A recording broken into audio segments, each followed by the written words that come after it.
My book is Diary of Wimpy Kid the Long Haul. The book is about a family looking forward to a long summer.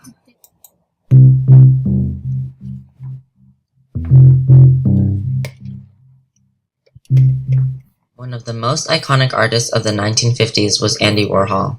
Andy Warhol was a leading figure in pop art. His artwork showed expression and feeling to people. He developed a style with silkscreen painting which was related to his skills in printmaking. His art was popular due to the style and culture of the time. Most of Warhol's art contained of his advertisements and commercial products. Warhol's art really expressed who he was through bright colors and comic-like patterns. Warhol also used a collage technique. He used celebrities as his inspiration for his pieces, such as Marilyn Monroe and Elvis. Besides being a pop artist, he was also a filmmaker and came out with multiple films during his lifetime. His artwork is very appealing to the eye. It holds a person's thoughts on what his art means. Warhol tells stories with deep emotion and feeling that captivate you.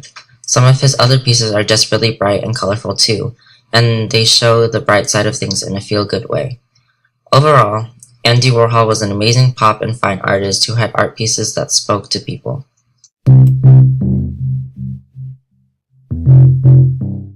Diego Rivera was born on December 8, 1886 in Guanajuato, Mexico.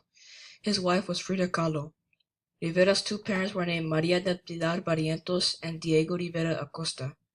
Diego Rivera started drawing when he was only 3 years old. He was caught drawing on the walls by his parents. Instead of punishing him, they installed chalkboards and canvas on the walls. Diego Rivera's first mural was done in Mexico in January 1922. Rivera named it Creation. Diego Rivera went on to join the Mexican Communist Party. He created fresco paintings that dealt with Mexican society and the country's 1910 revolution. Rivera used large, simplified figures and bold colors in his art. His art told stories. For example, En el Arsenal shows Frida Kahlo handing out ammunition to Julio Antonio Mella and Vittorio Vidali. Mella had a light hat, while Vidali had a black hat. Diego Rivera then went to New York City. He painted a mural for the Rockefeller Center.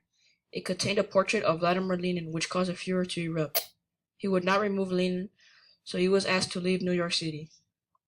Diego Rivera has created many works of art, including After the Storm and the portrait of Adolfo Besmagar. He has also created portraits of his wife, Frida Kahlo. There were some people who respected Rivera's art, and there were some people who hated it. Diego Rivera died on November 24, 1957. His art continues to inspire people today.